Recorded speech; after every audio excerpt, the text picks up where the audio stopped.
ప్రశ్నించే స్థాయి నుంచి శాసించే స్థాయికి ఎదిగిన జనసేన ఇవాళ 12వ ఆవిర్భావ దినోత్సవాన్ని జరుపుకోనుంది. ఒక్క సీటు నుంచి పోటీ చేసిన అన్ని స్థానాలను గెలుచుకునే స్థాయికి ఎదిగిన జనసేన అతిపెద్ద పండుగ చేసుకునేందుకు సిద్ధమైంది. ప్రభుత్వం ఏర్పడిన తర్వాత మొదటి ఆవిర్భావ దినోత్సవం కావడంతో భారీ స్థాయిలో ఏర్పాట్లు చేసింది. ఈ వేడుకలకు జన సైనికులు, అభిమానులు భారీగా తరలిరానున్నారు.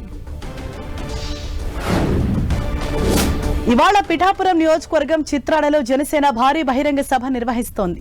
మధ్యాహ్నం 3:30 నుంచి రాత్రి 10 గంటల వరకు సభ సాగే అవకాశం ఉంది. తొలుత తెలుగు భాష ప్రాధాన్యం, పార్టీ విశేషాలతో సాంస్కృతిక కార్యక్రమాలు ఉంటాయి. చివరిలో పార్టీ అధ్యక్షుడు పవన్ కళ్యాణ్ కూటమి ప్రభుత్వ ప్రగతి పథం, పార్టీ భవిష్యత్తు కార్యాచరణ వివరిస్తారని సమాచారం. ఈ సభకు రాష్ట్ర నలుమూలల నుంచి జనసేన కార్యకర్తలు, లీడర్లు, పవన్ అభిమానులు హాజరు కానున్నారు.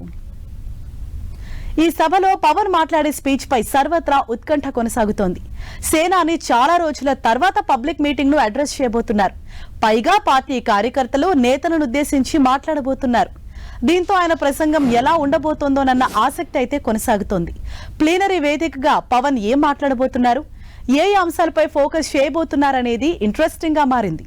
మరోవైపు ఈ సభ వేదికగా పవన్ వైసీపీని కార్నర్ చేసే అవకాశం ఉందంటున్నారు.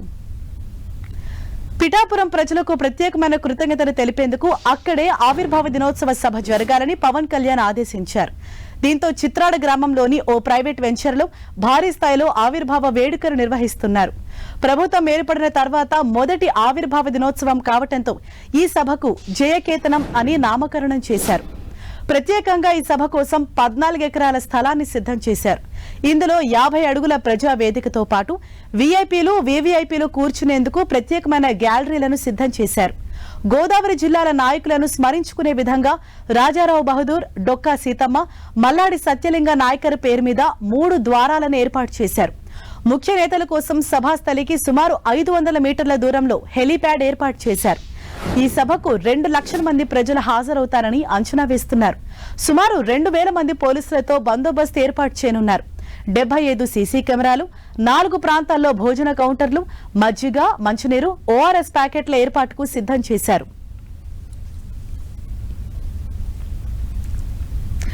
ఇదే విషయంపై మరింత సమాచారంతో మా ప్రతినిధి సతీష్ మనకు అందుబాటులో ఉన్నారు.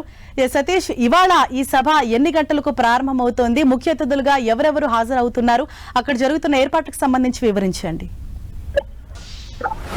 కాకినాడ జిల్లా జనసేన అయితే అన్ని రకాల ఏర్పాట్లు సిద్ధం చేశారు. మరి కాస్త అంటే ఈ సభ ఖచ్చితంగా మధ్యాహ్నం 3 గంటల సమయంలో ప్రారంభమయ్యే అని చెప్పట్టు. దీనికి సంబంధించి ప్రస్తుతానికి మా పిఠాపురం నియోజకవర్గం సభా ప్రాంగణం అంతా కూడా కోలాహలంగా ఒక పని కూడా మనం చెప్పుకోవచ్చు.